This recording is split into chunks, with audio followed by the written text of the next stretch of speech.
for freedom, they fought for friendship. It was 60 years ago, the Polish army won the battle that liberated Italy during the Second World War. After the war, about 25,000 Polish veterans moved to Canada. This week, some of them went to revisit their memories of Monte Cassino. Tonight, Lynn Robson has some of their stories of battles and betrayals.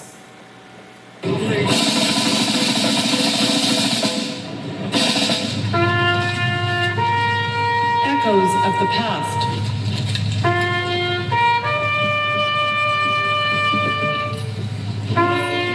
Aging warriors returned to Monte Cassino this week.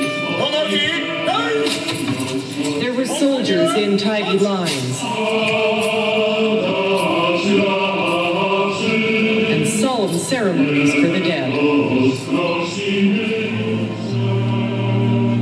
It wasn't anything like this when Andrzej Garlitsky first saw Monte Cassino 60 years ago. You can see the destruction of war and an awful feeling of death around. 60 years ago, the Battle of Monte Cassino opened the road to Rome and changed the course of the war in Italy. Now, Garlitsky and 30 other Canadians, Polish Canadians, have been drawn back to where they fought the battle of their lives.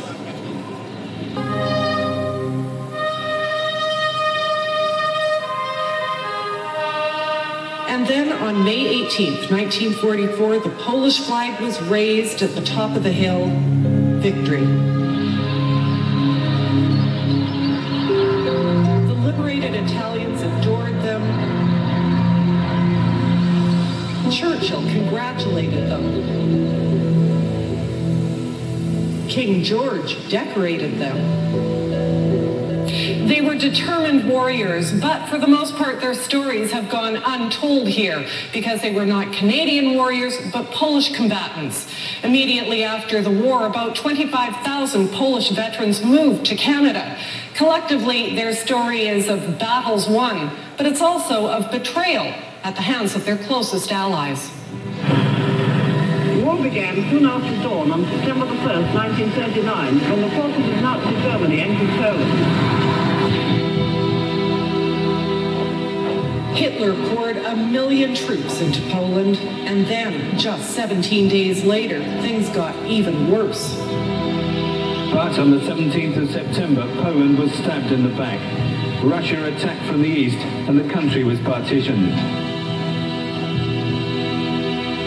While the rest of the world watched and prepared for war, already Poland was deceived, divided, and teetering on defeat.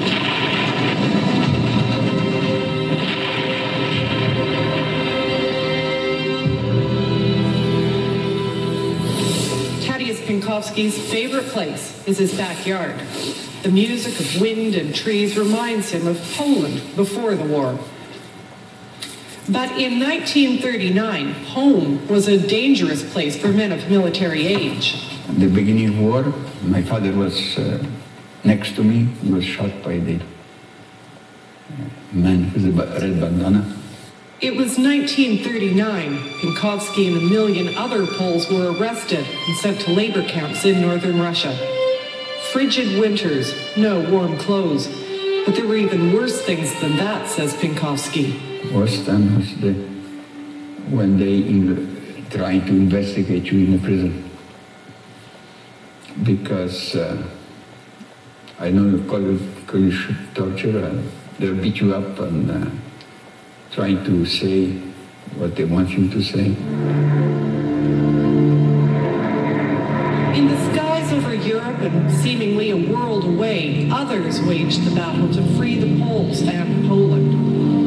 Among them, Elgin Scott, Royal Air Force, Polish Pilot Squadron 315. Here is my photograph that they say, Errol Flynn.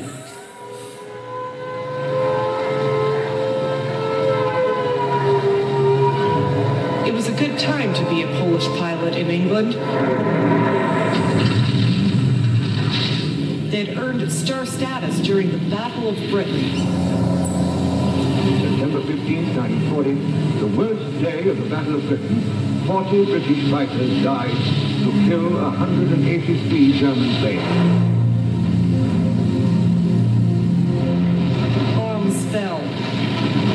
London burned. The war was going badly for the Allies. The Polish pilots made their mark in the skies, downing more German planes than other squadrons. Finally, the Allies had something to celebrate. That's when the Polish combatants grew very uneasy.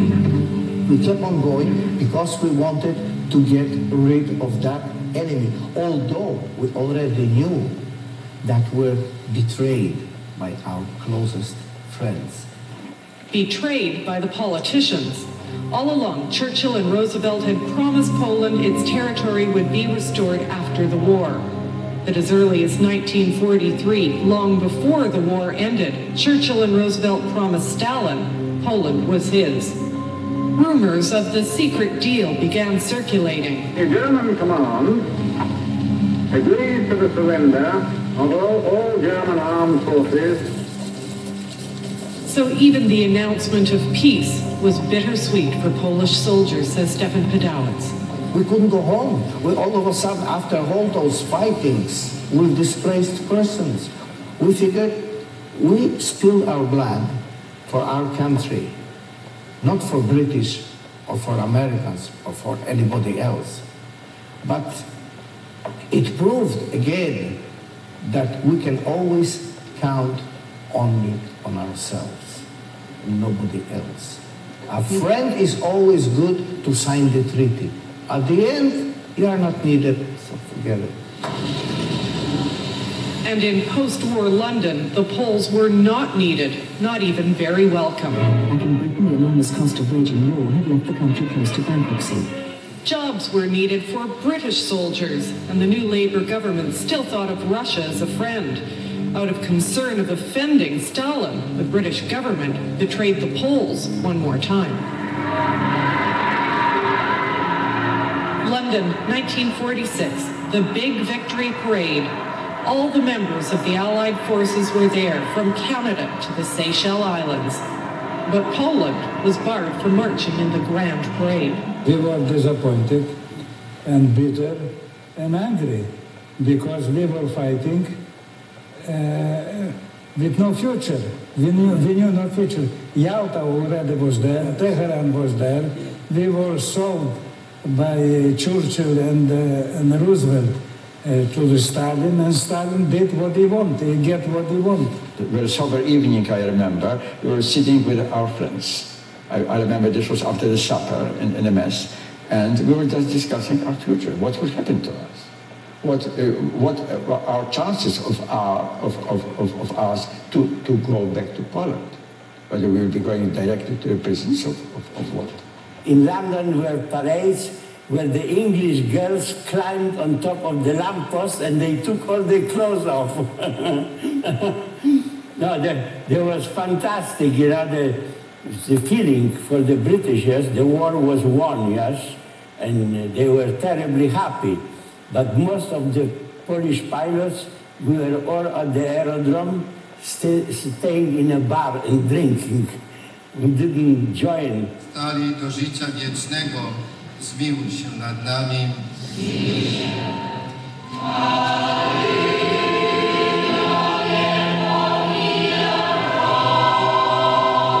Some wounds never heal. 60 years later, Polish veterans remember the injuries and the insults of war. But more than that, they recalled their war contributions with pride. We can go and leave this Mother Earth with a good feeling that we did our job well. The vets are now all over 80 years old. They say the war was a long time ago. They say they don't really feel like heroes, but they are. For The National, I'm Lynn Robson.